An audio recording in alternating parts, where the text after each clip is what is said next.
Welcome, one and all, to the Stock Up Podcast, your one-stop shop for stocking up on the information you need to qualify for the Pro Tour. My name is Alex Midas. I am joined each and every week by my co-host, Jacob Negro, where we talk about everything related to competitive Magic and how you can qualify for the Pro Tour. If you'd like to support us, the best way to do so is over on patreon.com/stockuppodcast. At the moment, we have one tier that's $1 a month, and for that, you get access to all of our exclusive content. For all of our patrons who have supported us thus far, on behalf of Jacob and I would like to thank you very much. And if you'd like to follow us also over on YouTube, that would be much appreciated. Of course, you can also listen to us on Spotify, Apple Podcasts, or wherever you listen to podcasts. So thanks for listening, and please enjoy the rest of the podcast.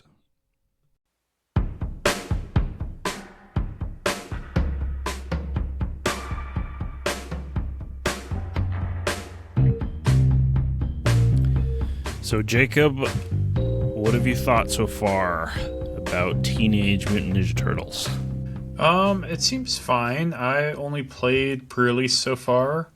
Just went 3-0. I had a fun 5-color deck with 2 copies of Everything Pizza, which is probably the card I would have been happiest to open. It's only an uncommon. But just like a 5-color payoff in Limited's pretty fun to me. And I've been watching a lot of Standard with the new cards, so it's going to impact my top 10 more than it usually does because we're a week behind on that.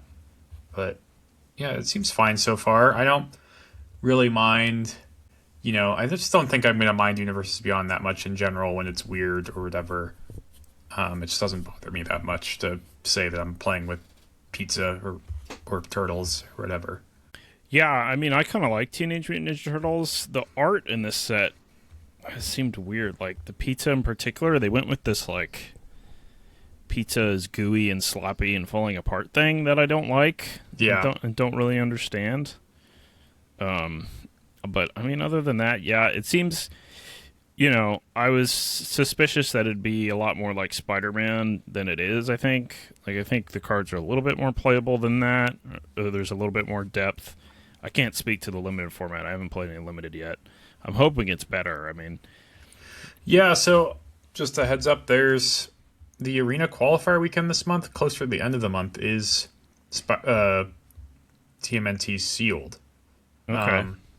So I actually opened a pool today, but I just added a bunch of cards to my deck and haven't really built it yet. It's like 50 cards, and it's one of the most obvious white-black pools I've ever seen. But so I don't have that many thoughts about what'll happen a lot, but kind of like Spider-Man, this is a smaller set, which means when you play sealed, I think, and even if you just generate some pools and build them on one of those like simulation websites, I'm guessing you'll find that you end up building similar looking decks very often. Is that just because of the smaller card pool? Is that kind of what you mean?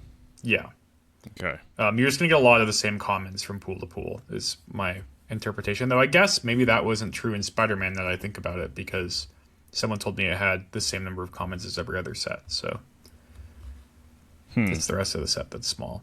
But it must be impacting at least the uncommon level, because it's only 191 cards, so if it has 100 commons, which is the normal number, then that means the other two are way smaller.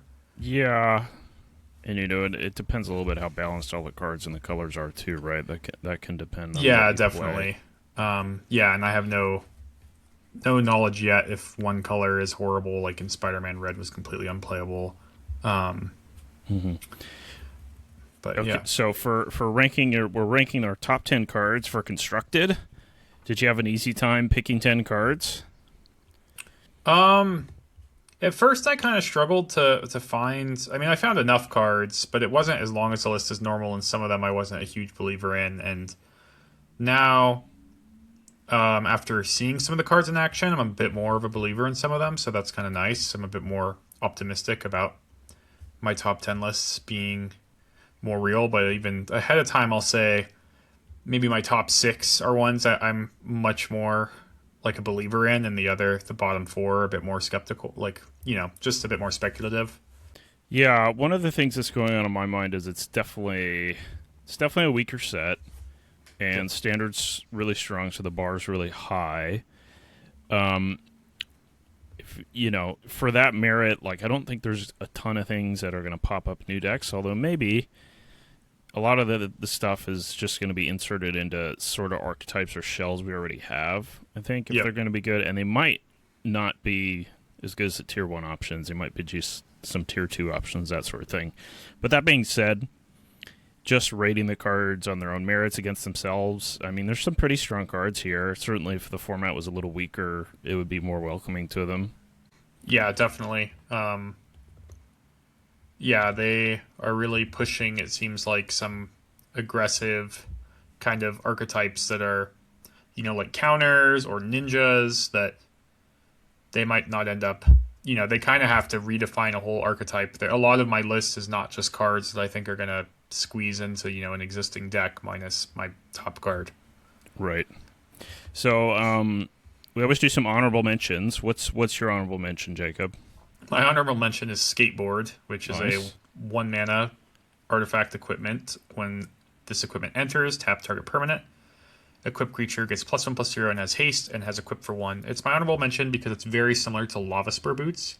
Instead of giving Ward 1, it has an ETB tap target permanent. I think that's better than Lava Spur Boots, and that's relevant in almost any format with Urza Saga, basically, because Lava Spur Boots is a very nice card to hit off of your Chapter 3 of Saga, hasting the construct, and I think being able to tap a blocker is just going to matter a lot more than Ward 1.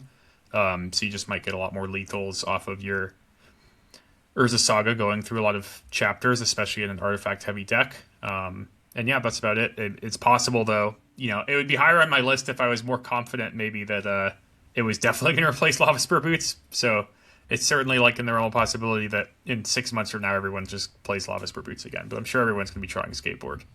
Yeah, makes sense. For my honorable mention, I just put a couple functional reprints we have that rotated out of standard, and now we're getting again. So Death in the Family, 1 and a black instant, exile target creature with mana value 3 or less. We had Anoint with Affliction. Obviously, that had some like poison clause on it that never came up. But no, same card. Yep, and it saw a lot of sideboard play. Good point. Yeah, and it's good when you need to exile something, basically. basically, yeah, it overlaps a little bit with Hex, because Hex gets 2 or less things, so that's probably going to be a more popular main deck card. But like, if you need to get Enduring Innocence or something like that, Yeah, this is either kind of the perfect 3 mana card. Enduring cards. Yeah, makes sense. Mm-hmm. Yep. And then Manhole Missile, I can't remember what the last card was called, maybe Fire Prophecy? Yeah, Fiery, I think. But yeah. Oh, Fiery Impulse. No, you might be right. Yeah, no, you might be right. Fire Prophecy might be right. Anyways, you deal 3 damage, 1 in a red instant, deal 3 damage to a creature, and you may put a card from your hand on the bottom of your library if you do draw a card. Yep. So certainly on its own merit, it's 3 damage instant speed, and then you get a little bit of card filtering. And then also some of the times, if you have kind of a weird deck where you have a tutor target or that sort of thing that needs to be in your deck, this can put it back by putting on the bottom, so that's pretty cool. So something to look out for. I don't know that it has a home right now at the moment, but yeah, for reference, in Pioneer, Reed Duke won the Pro Tour with Indomitable Creativity, which isn't really even a good Pioneer deck anymore, but that deck had Fire Prophecy for the purpose of putting away the creativity hits. Yeah, totally.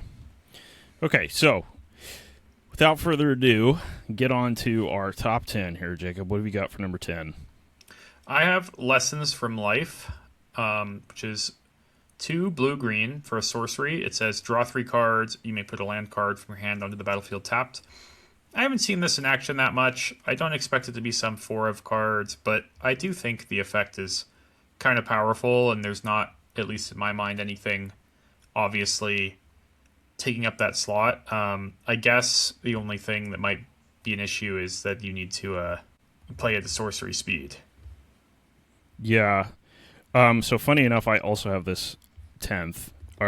Yeah. It's our lists. As soon as you sent me your list so I can make these graphics, I was like, man, they overlap a lot more than they usually do. Yeah. And I think that's a factor of this set being a little weaker, and also we've had a little bit more time, so we're a little bit more confident, or we've seen some of the cards, some of the streamers play some of the cards, that sort of thing. But yeah, I mean, this card, man, it's a power cut version of a card that was somewhat playable in Standard before, Urban Evolution. Yep. And, just costing one less mana is pretty huge. This is basically divination plus explore, all wrapped up into one. So Yeah. standard has like I was talking about this with someone before. Standard has like a generation's worth of, or decades worth of good card drawing in the format right now, between Stock Up and Meringue River Region and Consult the Star Charts and all sorts of things. Winter Night Stories. If this card sees play, it's because you want to play a 6-drop next turn for sure. Like, it's not. I don't think it's just going to see play over Consult as like a card draw spell, even though you do get a third card for 4 mana.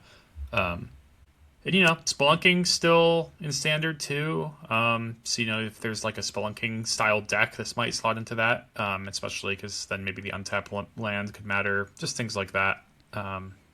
Yeah, it doesn't seem crazy for it to see play to me mostly.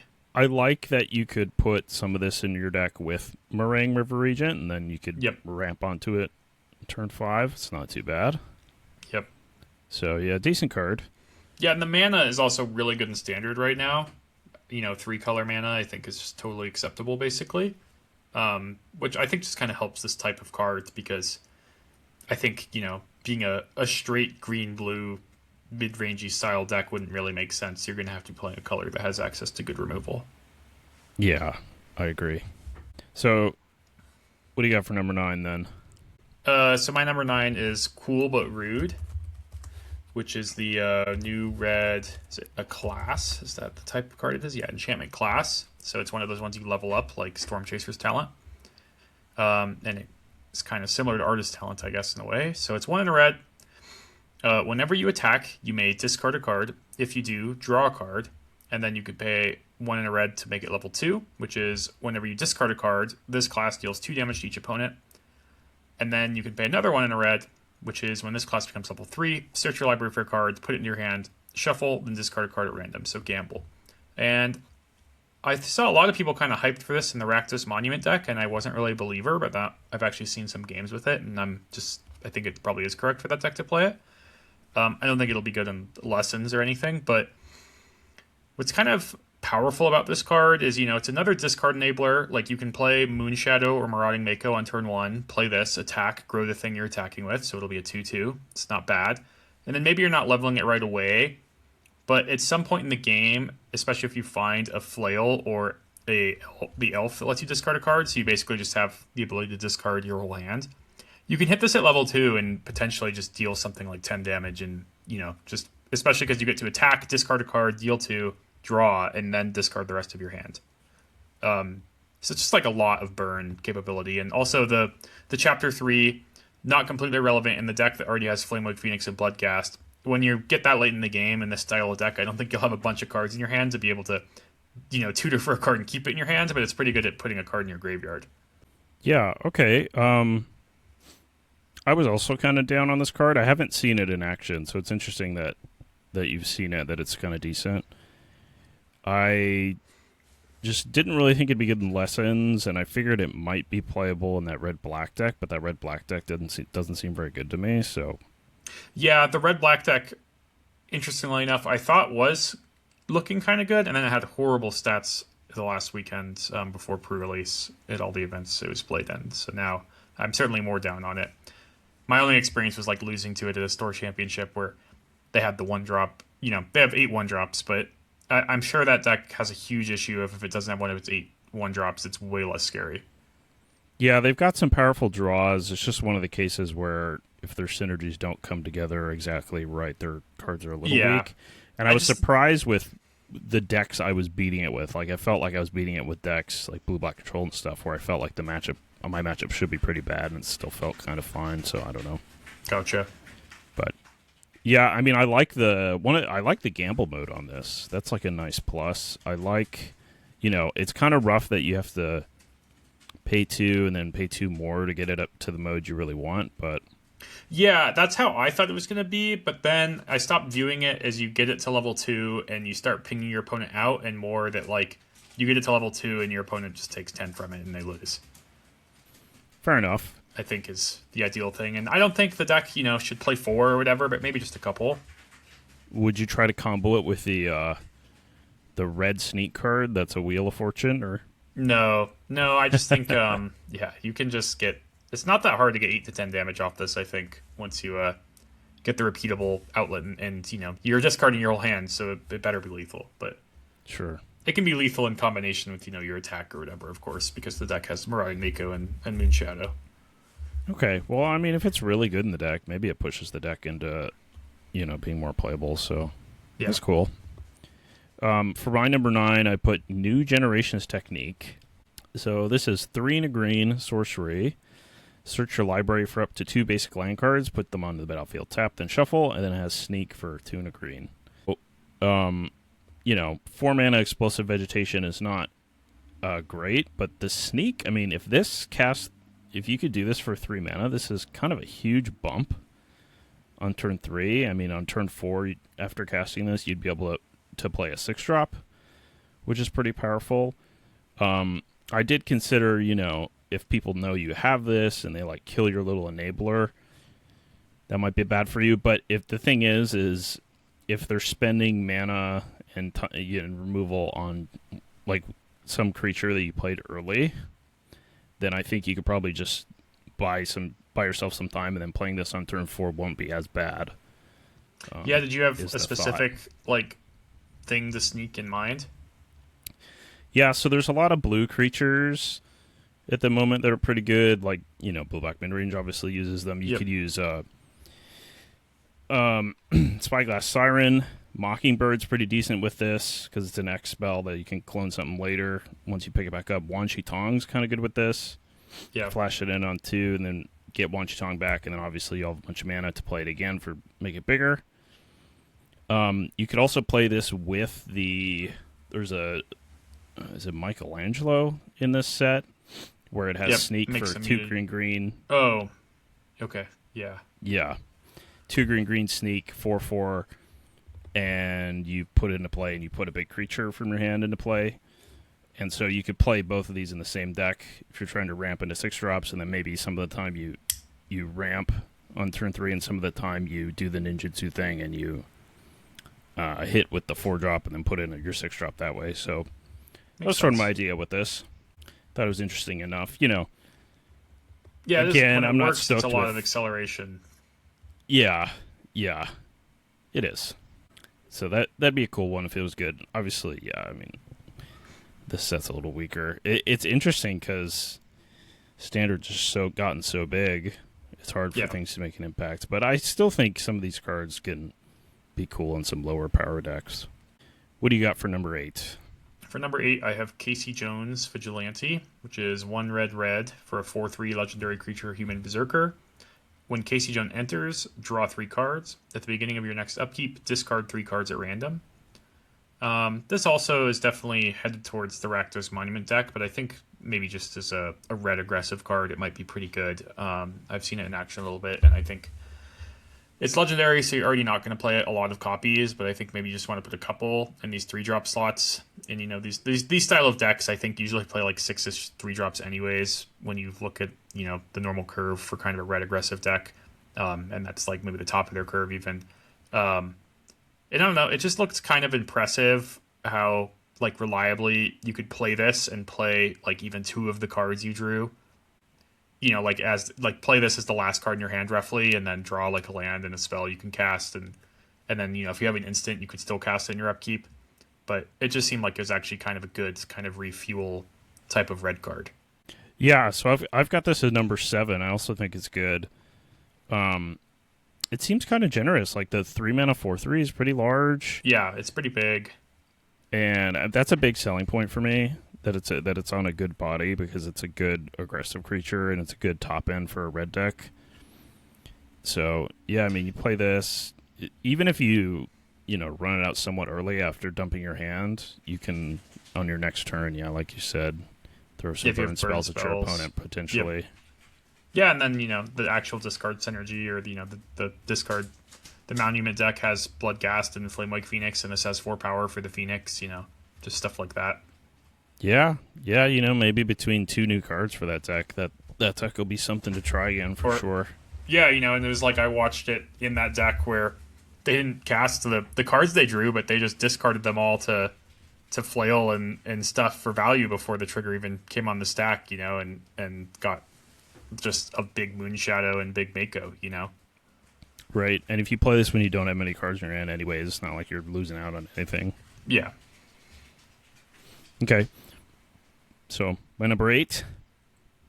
We've got a fun one here. Don't know how to pronounce this name. Karai. Sounds right. Future of the Foot. 1 white black, 3/3. Whenever Karai deals combat damage to a player, return target creature card from your graveyard to your hand. And then she's got Sneak for 2 white black, and if her Sneak cost was paid this turn, you instead return that creature card to the battlefield. So this is kind of another rendition of a reanimate effect. This is nice that you could potentially do it on turn 4. And the upside here is that you're essentially getting some card advantage where you're getting the reanimate, plus you're getting this 3/3. And then while this 3/3 is on the board, it has the advantage of just being able to attack, and then if it connects, you get a little bit of value. Yeah, I like that. It's like, I assume it would go in a style of deck where you're maybe not trying to reanimate something uncastable and large. Maybe you can get to these decks in this category in my mind get to 6 or 7 drops some games, but something that's in your colors that you could actually cast, and doesn't require a lot of setup, because this card, it can just hit your opponent and get cards back. It's somewhat threatening. It's large enough that I don't think it's just always going to get like blocked off on a board either. Yeah, and I was thinking you could do the full reanimate thing too and get back some big stuff. There's a lot of, well, there's some discard outlets that work well with this. There's Malcolm. That's a blue card. Yeah, Malcolm was the first one that came to mind. Yeah. Mm-hmm. Because it works well with the Sneak, and also you get to loot. And then the Shield Elf from Lorwyn. What's that card called? The 2-mana 3/1 Yep, where you Iron can discard a card. Iron Shield Elf. The one I can remember for Monument until you said Shield. Yep. I tried to remember these names before we started, but I'm bad at that. Anyways, so that's like a card that's kind of hard to block, and it'll also contribute this. That's true. This discard outlet thing. And then in terms of Sneak, it's pretty pushed in this set, and there's a lot of cards you can play alongside it. There's a couple of enablers, and then some other creatures that have Sneak that might synergize well. Yeah, no, the Elf's a great one. Just the fact that you can play it and your opponent's really unlikely to block, and then before damage you can discard something and sneak this in. That's pretty great. Yeah, so I think this right color. I think this has potential. It might be a little slept on too because it's only an uncommon. Yeah. Sometimes I just glaze over those when I'm reading the set, but this one looked nice to me. Yeah, it's an uncommon with text that would have easily been on a rare most other years of Magic, I think. Yeah, it's probably a not nice not card for power level reasons, but just kind of complexity. It does a lot. Yeah, I agree. Okay, so on to 7. Yeah, I have Northwind Avatar, which is 2 blue red for a 5/5 creature dragon spirit avatar, flying. When this creature enters, if you cast it, you may put a card you own from outside the game into your hand. And notably, this card's not legendary, even though it's this kind of big mythic dragon that sounds like it would be, but I'm pretty happy it's not legendary. I haven't seen this in home yet. I think there's kind of 2 categories this card could fall into. There's the Kona Omniscience deck, which right now is winning with Thunderbreak Regent or something, and the only reason that deck even needs to deal lethal damage is for mirrors, because your opponent can do some stuff like Cavern Voice of Victory kill you. That deck, as is, could just draw its whole deck and pass with a bunch of Dispelling Exhales, and it'd have Regents and probably be fine. But I understand the want to, win the game immediately when stuff like that could, there's corner cases definitely. And you could play this as a 1-of, which you could just bounce infinitely with Murring of Regent, but basically is if you just like put a thing in your sideboard that did damage when you were looping the Murring River Regents, which could just be Thunderbreak Regent again, then I just think this will be kind of a better card in your games. Even without many red sources, you can cast this off Cavern Dragon, which is already something you're somewhat interested in as a 4 River Regent deck with 4 Caverns. I did think at first you could put this into play off Kona. You can, but you just won't get the ETB trigger because it does say if you cast it. But still, I think that's just like a notable upgrade over kind of a card that's purely a win con because you could play this and get a sideboard counter spell to set up for comboing later or things like that. Or maybe I think that deck already sideboards Summon Leviathan, so you could just get that and pick this up and replay it and get another thing and do stuff like that. Okay. And then I just think maybe there's just kind of a Jeskai control type deck or Grixis control that just plays this card as a win con because maybe you don't have to put Jeskai Revelation in your deck to win because they play that card because it's kind of reliable at being harder to interact with, I guess. But maybe a dragon that draws Jeskai Revelation could be a stronger card. Yeah. Or at least maybe you wouldn't have to play 4 Jeskai Yeah, Revelations exactly. or whatever. This is easily the coolest card in the set for me, Yeah. so Yeah, me too. I actually put this as my number 4, which might be pushing it a little bit, but I quite like it. How many of these are you going to play in your main deck in this theoretical Jeskai control? You can play 1 in your main or 3 in your sideboard, 2 in your main, 2 in your I sideboard? could see playing another one in your sideboard, but I don't think Yeah. you want to be squadron hawking and chaining these a bunch. Yeah, I mean, there's some really interesting applications with this card that are just going to be kind of new.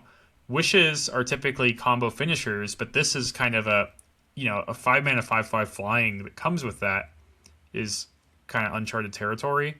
So, you're just going to get like Pyroclasm some games and it's going to be awesome or things like that. There's just kind of some, blue and red blue is a pretty known good sideboard card kind of colors. So I think you'll have both a kind of proactive card in your sideboard if you play with this, but then you'll probably just have your normal sideboard cards in game one that'll be kind of nice, which I guess is interesting for the sideboard games. Maybe you'll be boarding out some different threats and it'll be more of a pure threat cards, but you might leave something in. Depends on how many copies you play. Yeah, the cost of this card, so obviously it's a good body. It's just sort of overcosted for standard these days, so you're sort of paying a premium to get this versatility. I don't think it's crazy that you might play, like 2 of these in your sideboard or maybe even 3. I mean, it's more likely, I guess, if you're going to play 2, you probably maybe have the 2 of these main deck. Obviously a cost of a Squadron Hawk is like you have to have stupid Squadron Hawks in your deck, but having a sideboard card is a lot Yeah, I mean, less I guess of a pain. the fact that this can get anything, I just think you can do better than that, I guess. I just think there Yeah, are probably. cards that are like basically dedicated win con style cards that people end up putting in their deck that are kind of bad. And, I just think Jeskai Revelation is a great example of this, where I just think the Jeskai control deck loses because it draws too many Jeskai Revelations, but it also just kind of wants this card to interact with, spell that really stabilizes it. And I just sort of think, it would take up more space, but I don't know. I kind of really think if you just played these, and it's a dragon, so notably all the Dragonstorm stuff might come back to kind of synergize with it. But just that, you just never have to draw Jeskai Revelation, but you could still have access to it. As an example, there might be something even more kind of narrow than that makes more sense, but I just think there could be these kind of Haymaker-style cards that are too bad to draw in the early stages of the game. But you can have this card that's just it can draw that card when I'm ready to kind of turn the corner, but it also can just draw Cinder Strike and I can deal 4 to my opponent's thing, Yeah, or draw some life gain card to cast on the next turn, Yeah. something like that, since it's Yeah. a lot cheaper. Yeah, I mean, I love it. It is, this isn't the sort of thing I usually think about. I don't usually think about combo decks, but it is the sort of card, just having a wish creature that combo decks might use, just like, Kona Omniscience decks might use, Yep. that sort of thing. So yeah, really cool card. So that's my number 4. So when we get to 4, we'll skip that. My number 7, of course, was Casey Jones, Vigilante. So I believe that means we're on to your number 6. Cool, yeah. My number 6 is Mutagen Man, Living Ooze, which is X green for a 2/3 legendary creature, Ooze Mutant with Trample. It says activated abilities of artifact tokens you control cost 1 less to activate. When Mutagen Man enters, create X mutagen tokens. The mutagen tokens are artifacts with 1, tap, sack this token, put a +1/+1 counter on target creature, activate only as a sorcery. So they're Maps that always, they that don't look at your top card and just pretend they're a spell, or pretty simple. They just put a counter. Um, I've been seeing this card in action more and more, and I'm getting continually even more impressed. Honestly, I think this card could be higher on my list now that I've seen it in action more. I saw so the kind of decks people are playing. They're often playing this with Obsessive Pursuit, the enchantment from Avatar that says when it enters at the beginning of your upkeep, you make a clue, you lose one, and then it says whenever you attack, you put X counters on a creature you control. X is the number of permanents you sacrifice this turn, and if X is 3 or more, that creature gains lifelink. So this can just come down, make a bunch of mutagens. You can crack them all for 0, get a huge lifelinking swing if you have another creature in play with the pursuit. But also, even if things aren't going great, it makes the clues from that card cost less. It also just is a giant kind of X power, X plus 1 toughness worth of stats thing whenever you play it, and you can distribute the stats however you'd like. But I saw my friend playing on ladder today, and I saw a Jund deck doing the Obsessive Pursuit deck, but they also had Biotech Specialist, which is the red and the green 1/3 that when it enters makes a lander and says whenever you sacrifice an artifact, it does 2 to your opponent, and that was Oh, really impressive to me. okay. Funny. Yeah, I didn't think of that card. Yeah. And they Yeah. just had the Zealot, and they were just kind of a Jund Artifacts sacrifice deck. So now I'm kind of interested in that deck, just seeing it in ladder. Okay. It's so there's a lot of these like mutagen and +1/+1 counter synergy cards in this set. There's this, Yep. and there's Michelangelo, The Ooze Weird is what Mr. it's just Levin. called itself, right? Which that Mm-hmm. was also featured in that deck, The which I'll just, Ooze. yeah, which Yeah, I'll go just ahead, read read. it. Not that it's really on my top 10, but it's kind of uniquely good with this card. So it's 2 mana legendary artifact. When a creature you control with a +1/+1 counter on it leaves the battlefield, create a mutagen token for each +1/+1 counter on it, and then you can tap exile target card from a graveyard, create a mutagen token. I saw this in action with this card, and like it makes it, even though the Ooze is legendary, and I don't think you want to play a lot of copies of that, they could, first of all, just pump out mutagen tokens with the Ooze, which makes your mutagen man better because once it costs 0. But also they like played a second big mutagen man and just legend ruled the first one, which had a bunch of +1/+1 counters on it, and they just made like a ton of mutagen tokens and just cracked them all with the specialist. Yeah, you're kind of convincing me on this card. It, I ended up not putting any of the +1/+1 counter stuff on because I felt like as a whole it might maybe wasn't good enough, but maybe this one individually is just strong enough to fit into yeah, decks. it's just like I think when you build around it, you can kind of get away with 4 because you can just like you can just cast a second one and legend keep the big one or whatever if you want, and still get a bunch of mutagen tokens that is going to be massive to a board because you've already untapped with a giant trample creature. Mm-hmm. I do like that they gave it, just generically activate abilities of artifact tokens you control cost 1 less, so Yep, you can do it with maps or landers, yep, the clues, landers. Yep. all that stuff. Yeah. Okay. All right. I like this card. This card's probably pretty good. You're probably right. I don't have it on my list, but I like it. Yep. So my number 6, we've got the cloning of Shredder. Nice. So I guess you almost put this on your list, but Yeah, I decided did. against it. This card is 4 black. Exile. It's a saga. Chapter 1 is exile target creature card from your graveyard. Create a token that's a copy of it, except it isn't legendary, and it's a mutant. And then both chapters 2 and 3, you create a token that's a copy of a card exiled with this saga, except it isn't legendary, and it's a mutant. So, really big reanimation spell, but really it's like, in my mind, like a big top-end grindy card. It's pretty powerful and like kind of generous for 6 mana. You get Yeah, that's how I felt. three copies of thing over and over and over, and it also makes it so if the thing you get is legendary, that you're still going to get the clones of it, which is really nice. Yeah, part of my thought with this card was that like the reanimator things in standard are not these solo game winning cards. You could get the Valgoth into play and still lose or whatever. But if you use like this card on it, then you probably won't lose. And there's things in between. This getting 3 copies of it could just be good on a smaller creature. You obviously won't get the ETBs from the Evoke Elementals, but, if you had Wistfulness or Deceit in your deck and you just got a bunch of 6/5s and 5/5s, that wouldn't be like the worst kind of backup plan. I don't think I'd want to have that be a main plan. Something like Vaultborn Tyrant comes to mind as like a castable creature that you could reanimate maybe. That's also really good in multiples. Yeah, and one of the things that's going on with it is it's not like the second abilities are like copying a creature you control. It's copying what you exiled the first time. So Yep. when you do this, if it resolves, they're going to be stuck between killing the creature that's in front of them right now or trying to kill this. Obviously, this is an enchantment, so they might not even be able to kill this. And then you're going to, get a ton of value. So pretty situational card. It's 6 mana. You have to have a good creature in your graveyard, but very powerful if you can figure out what matchup and what deck to, put this in. Yep. So, cool. All right, you're up. Number 5. All right, my number 5 is Krang Mastermind, which is 6 blue for a 1/4 legendary artifact creature, Utrom Warrior with affinity for artifacts, so it could cost as little as blue.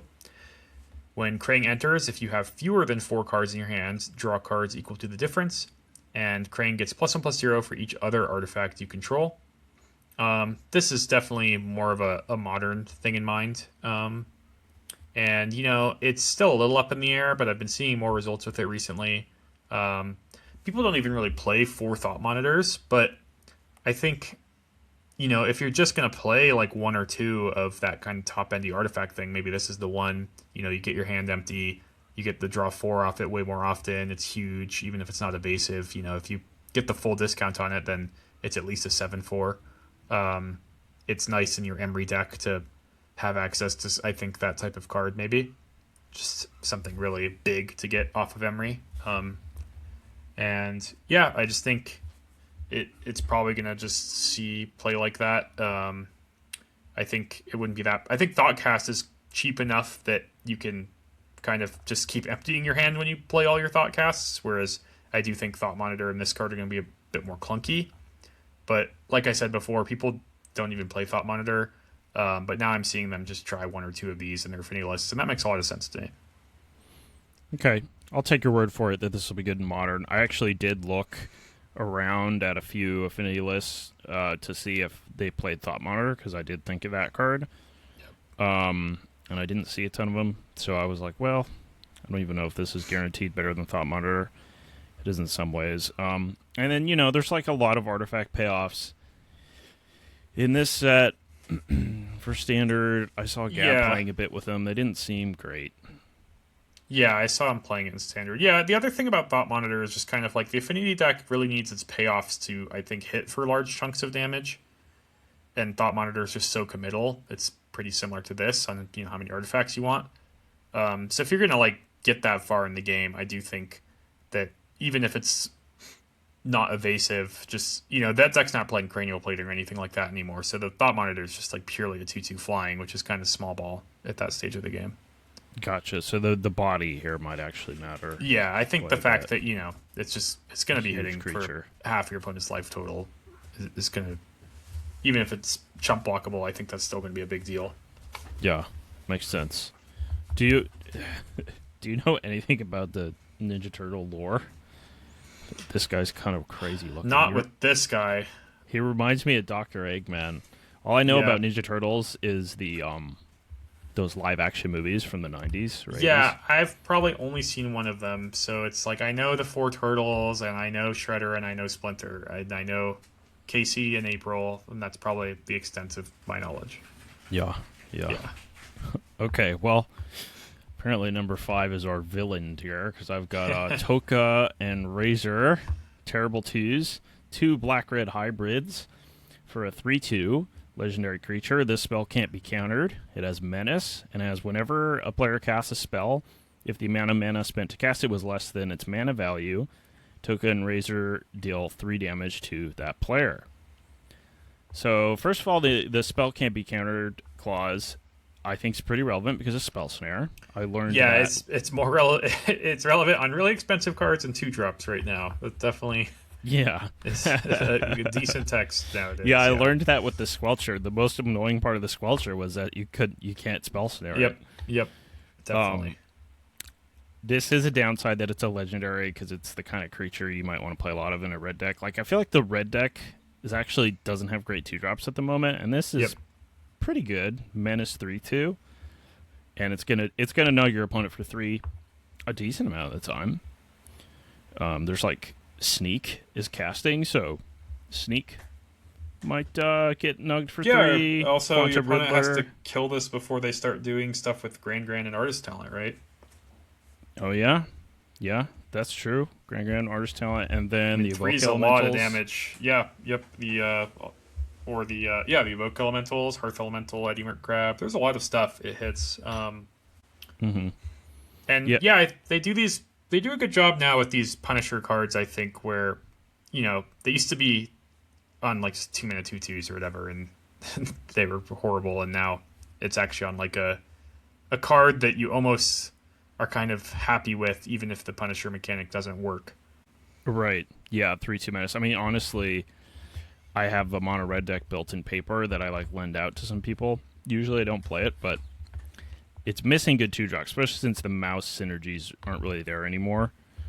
And there's a couple legendary 2 drops that are decent. There's I guess just one. There's the Blood Moon type guy from Avatar, but you can't play a lot of him, and so it's nice to have another good 2 drop for that Yeah. deck.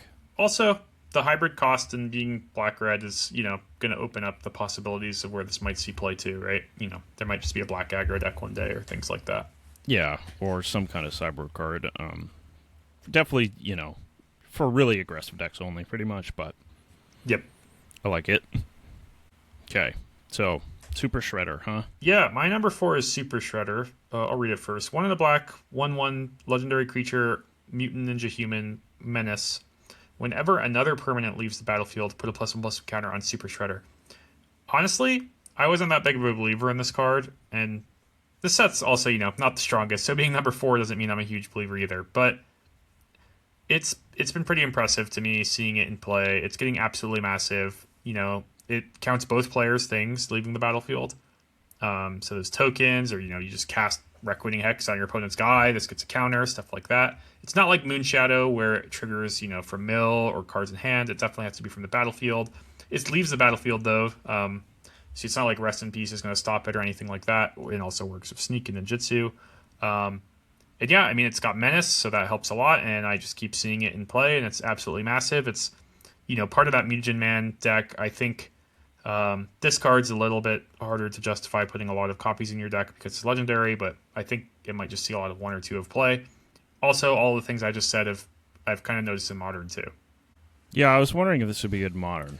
Obviously, it gets big a lot faster. Because opposing fetch lands, yeah, I mean, I'm not sure it actually gets big a lot faster, I guess is what I'll say. Well, and your fetch lines too, right? Yeah, it's just more like you put these weird cards like Mutagen Man in your deck where, In your standard deck. yeah, and every single Mutagen gives us a counter and just things like that. Yeah. I went and played standard Tuesday night, and someone basically had this, like, the black... I was surprised they had all the cards so quickly.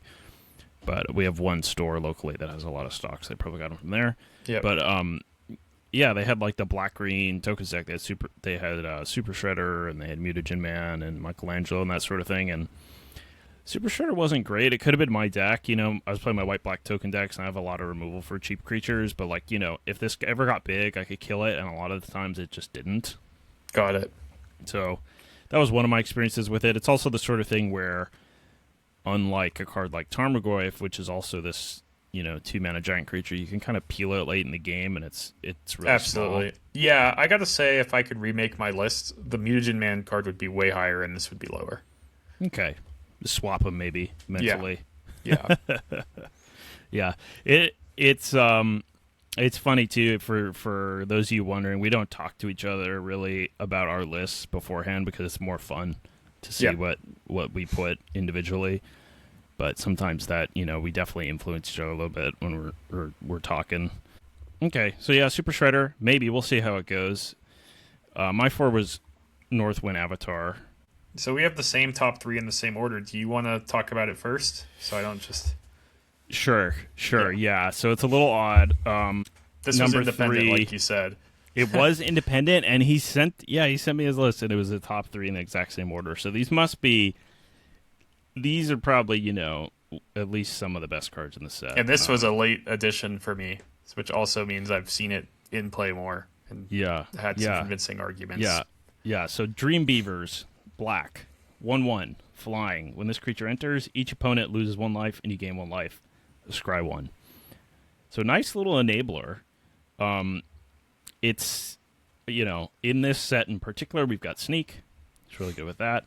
I think you could probably do things outside of it, like my white black tokens deck is missing good 1 drops. I might try this there because it's good with Sephiroth and it's good with Enduring Innocence. And you know, since playing with the Siren, the pirate, in blue black mid range, having just this little thing early that helps you smooth your draw is pretty nice. So having the Yeah, Scry 1 early can really help some decks hit their land drops. And then when you're picking this up, bouncing it, that sort of thing, it does add up. And I think in general, when you're considering that it's just a 1 mana card, this is going to be pretty nice. Going to be a pretty big role player standard.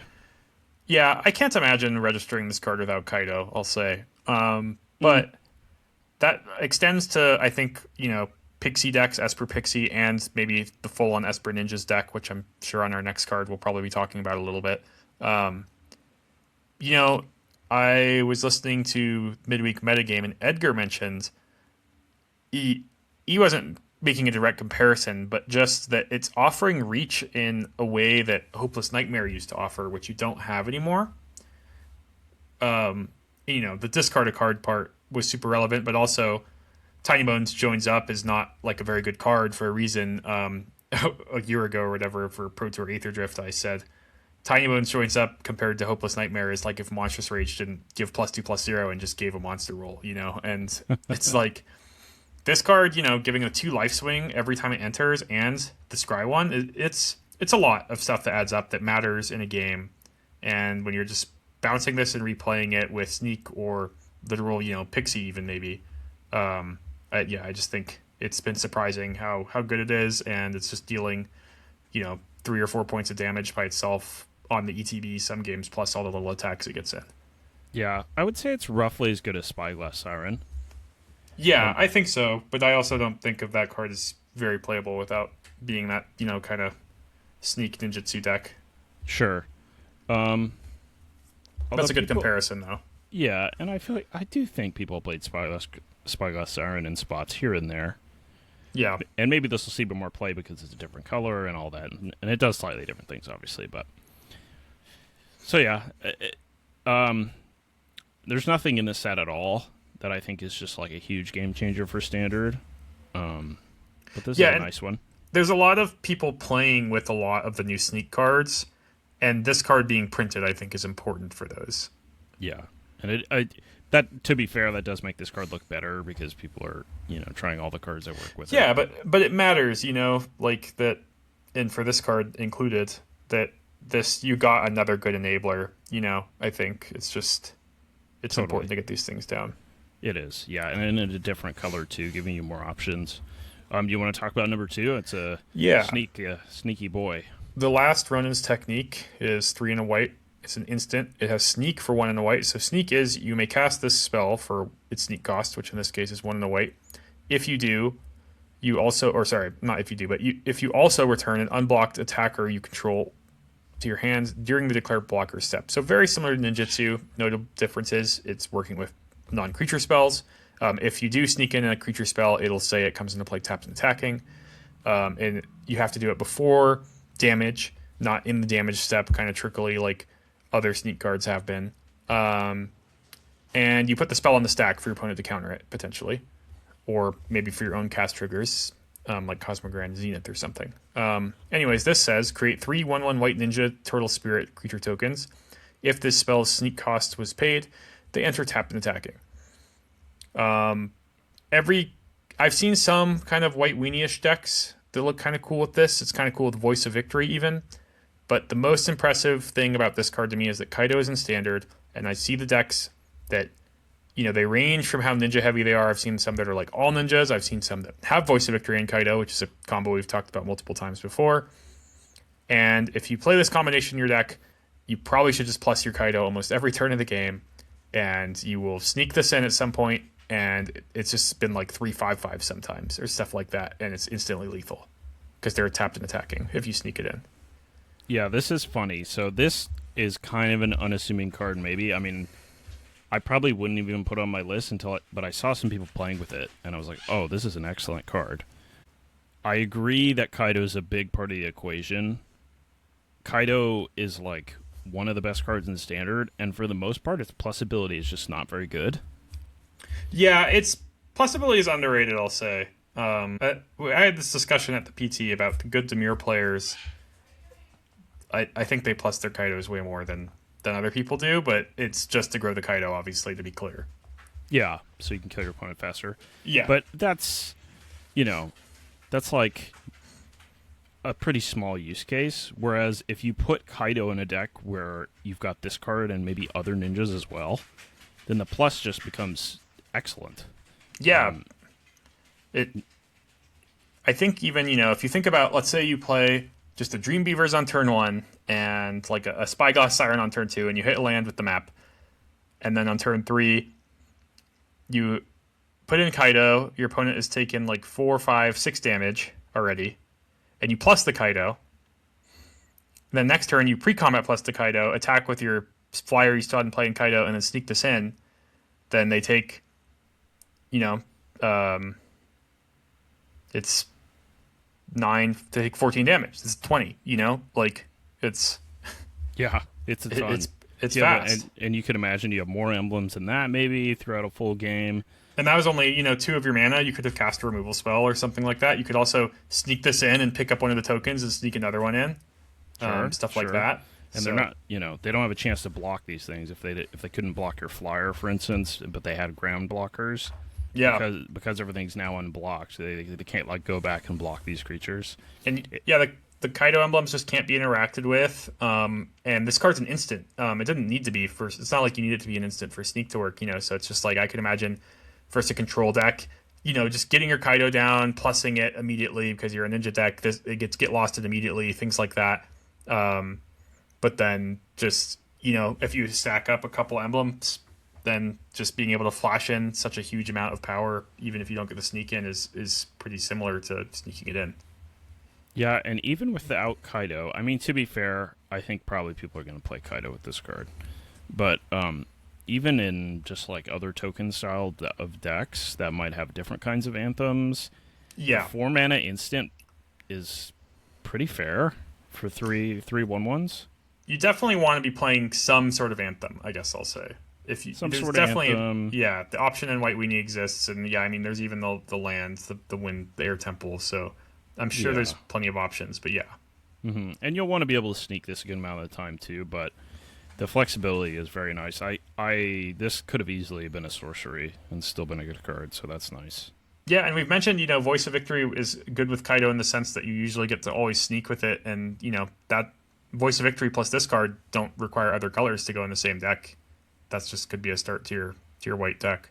Yeah, and in my mind, the blue-black midrange deck is just sort of like this semi-cohesive pile of cards where it's like some removal and some flash creatures that work well with Kaido just so you can, have good Kaito games, but I could easily see the best option for Kaido going forward is an Esper Ninjas deck that's much more synergistic than what we have now. Yeah, that's what I've been seeing, and time will tell if that deck's actually good, but they're way less interactive. They're just really good at doing the sneak thing and getting the power and toughness into play. Yeah, that's true, but maybe you don't. Maybe you can have a middle ground even between that. Yeah, I didn't mean that as a bad thing, to be clear. I guess they're just asserting their game plan and winning faster because of it on average, or they don't care. They don't care as much that their removal lines up or things like that. They just have a deck of all ninjas. Right, which could be good. Yeah, but you could also just play this. The Esper, there's a few reasons you might want to go Esper in Dimir, and the mana's pretty decent, so it could work out. Yeah. Okay, and then I'll go ahead and read our last card. Number Yep. one, we both agree, so this must be pretty decent at least. Part of the reason I think is because some of the best decks in Standard now this slots into pretty nicely already. This is Leatherhead Swamp Stalker, 2 green, legendary creature, 5/4 trample. Leatherhead enters with a hexproof counter, and when Leatherhead deals combat damage to a player, you may remove a counter from her. When you do, destroy target artifact or enchantment that player controls. So, what do you like about this card, Jacob? Yeah, like you said, I think it's my number one because it just slots in to the existing landfall deck pretty well. With Mightform Harmonizer and a fetch, just a 20 power hexproof trampler, which is crazy.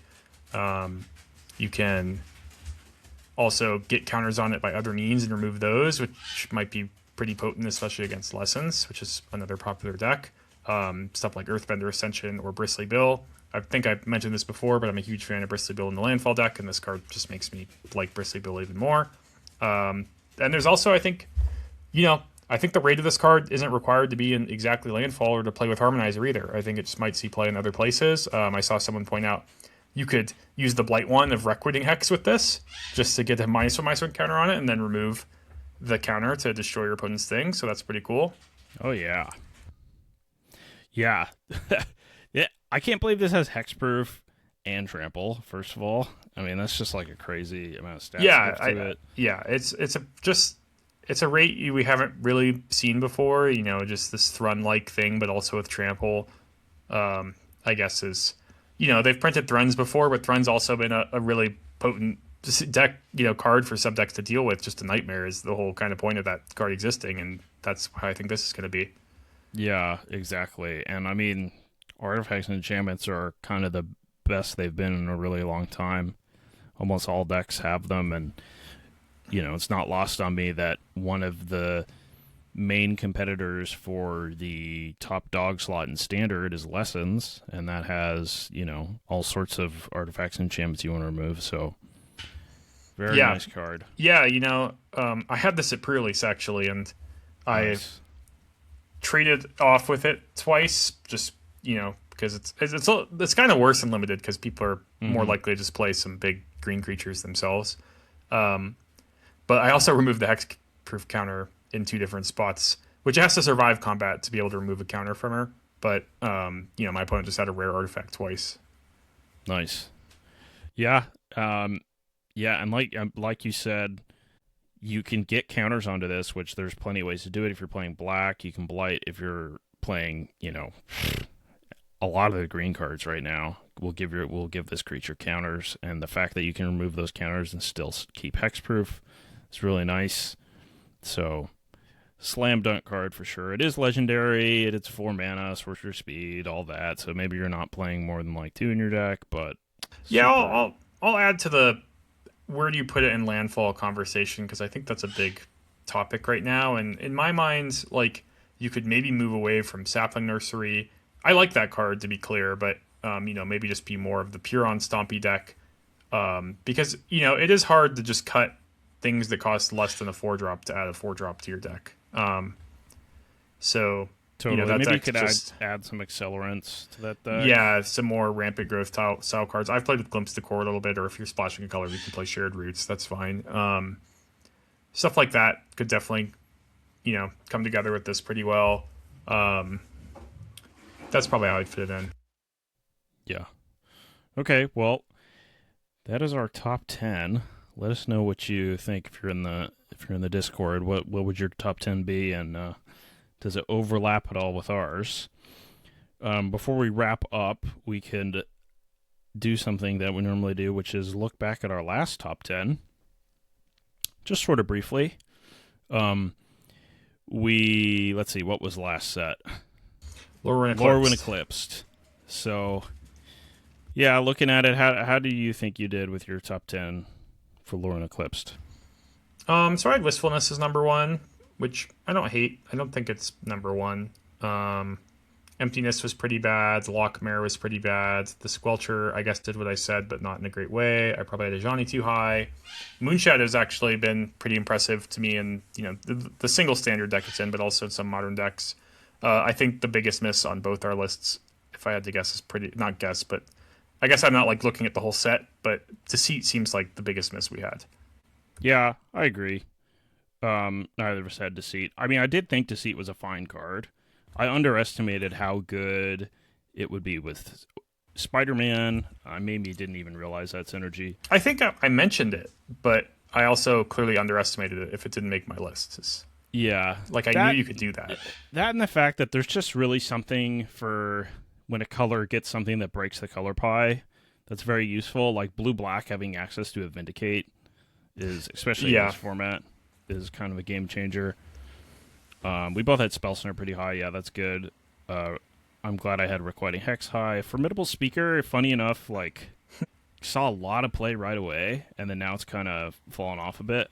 it's pretty interesting to me because I think I put it on my list with the feeling that I had it too high because I had played with it a bit for Pro Tour testing and didn't think it was very good, and then it ended up being way better than I thought. And it's interesting because I see some of the Cub players have moved away from playing it, but and I talk with Tristan, the person who won the RC, playing four a lot, anyways. But I kind of agree. I think it's quite good in that deck and building that deck.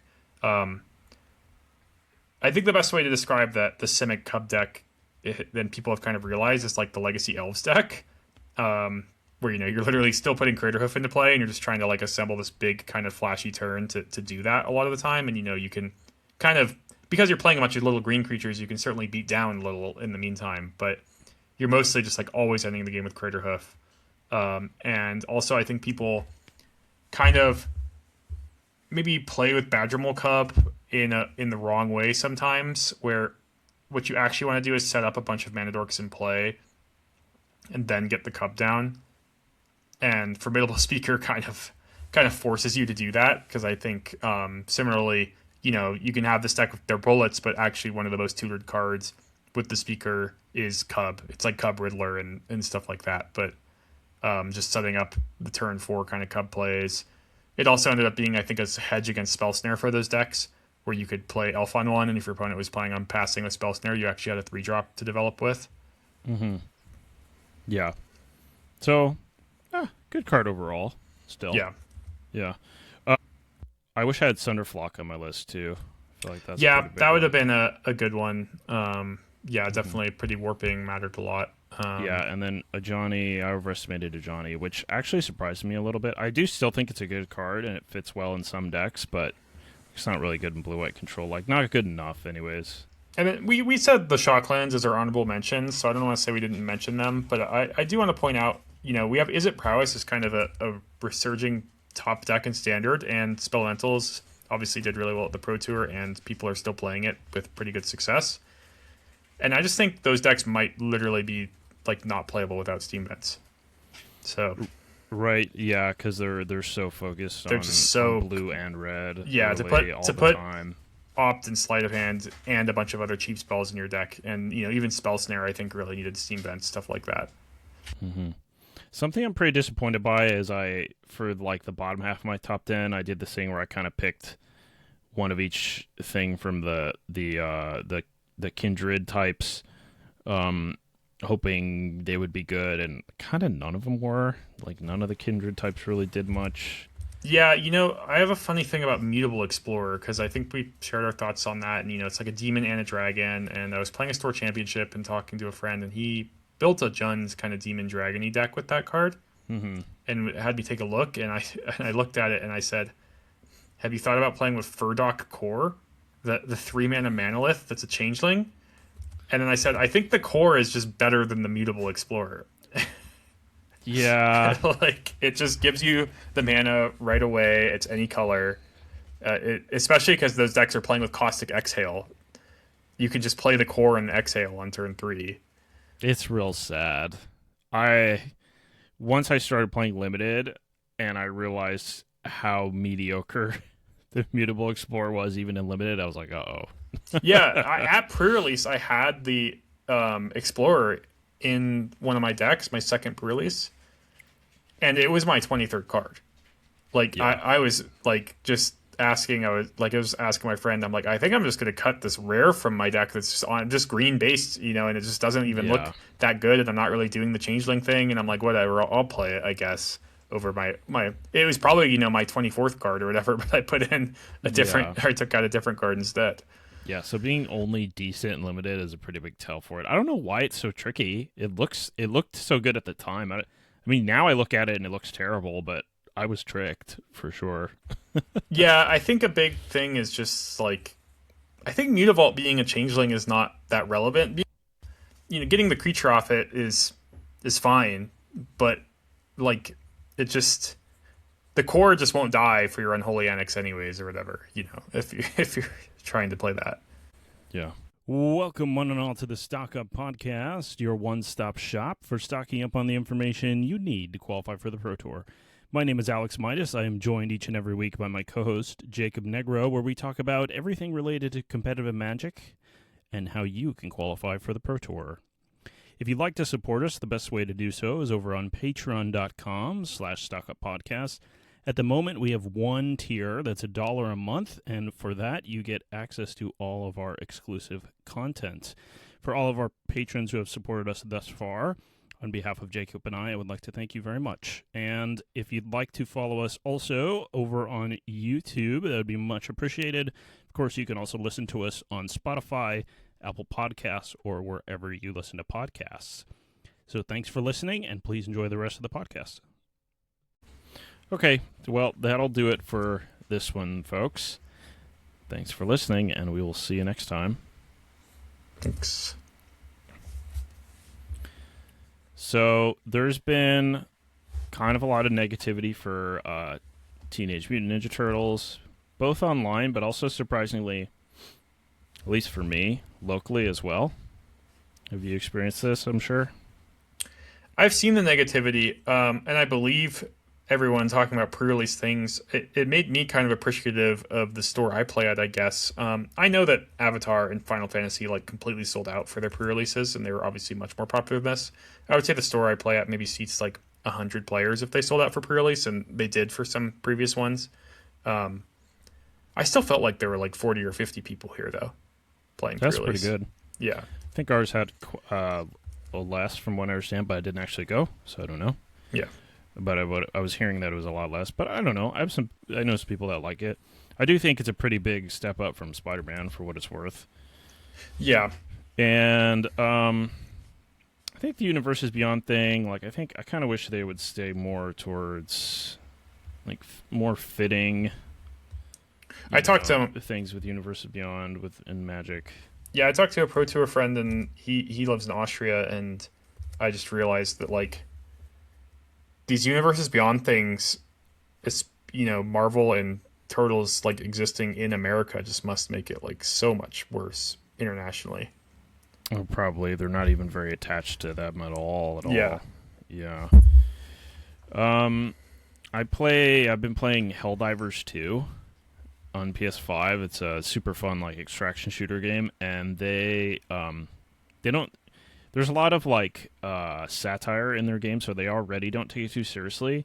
But they came out and said that they're never going to do any sort of crossover that would cross the line of breaking the immersion from the game, which I really like. For instance, they did do a crossover with Halo, but instead of doing the Master Chief, which everyone would have expected, they said that was too jarring, so they actually went with ODST, which is these human soldiers that are much more low-key, and I really liked that they did that. I hope Magic eventually finds a way to use Universes Beyond in a way that's more fitting within the Magic world or more comparable to the in-universe sets. I'm not too worried about it overall. I think they do a pretty good job of adjusting over time, even if people complain a lot in the short term.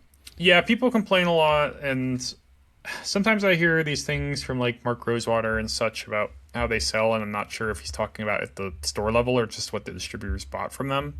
I think it's usually what the distributors bought from them. Yeah, at the store level, things I believe, though, is that, he said Aether Drift was his worst selling set in a long time, and that, all the Universes Beyond set outsold that, stuff like that. Yeah, so in-universes set could be bad, too. Yeah. And, yeah, it's there's also some other problems I have. I don't really like the small set thing. this set has a double kind of whammy. It has small set with legendary commons, which I guess once again maybe I'm just misunderstanding the common print run, and I could just figure that out right now, I guess. But like, how many commons are in this set? So like the idea is You're getting if a lot of your so there's only commons- 72 commons. That's less by 28. So I was opening sealed pools, and I would just get like just on a simulator, which I think is going to roughly be accurate because they're just doing kind of even distribution of the commons. And I would just get like 3 April O'Neil all the time, stuff like that. And it's just like I just can't put like 3 of the same 2-drop common in my sealed deck. There's no way. Yeah, Even if it's legendary creature, yeah. Yeah, it's just like, and it's also really good. It's like I want if it was just a non-legendary common, I'd be like stoked that I had 3 of them in my pool. Yeah, that's definitely feel bad. And I haven't played any limited for this set, so I don't know exactly. But like, Spider-Man was really bad, and it was rushed, I think. But also, just the fact that it was a small set and it has all those legendary things really hurt it too. So yeah, this set I think might be really fast. Even though I did well in pre-release with a slower deck. Yeah, I think that was when I built my deck. I think my pool, not the I know, and it's the only actual sealed event I played, and it was pre-release. But when I was building my deck, I thought my pool was pretty exceptionally like good at being a 5-color deck for what I opened. I had a lot of removal I was able to play and bombs and all the colors. Mm-hmm. It does definitely feel like that these smaller sets for constructed have been dialed down on purpose. So I think maybe that was their rationale. Like, oh, let's put some of the Universes Beyond sets that we're a little less sure of in a smaller set, and then, make sure they don't see too much playing constructed in case people don't like them, that sort of thing. But we'll see. They make these sets so far in advance. Yeah.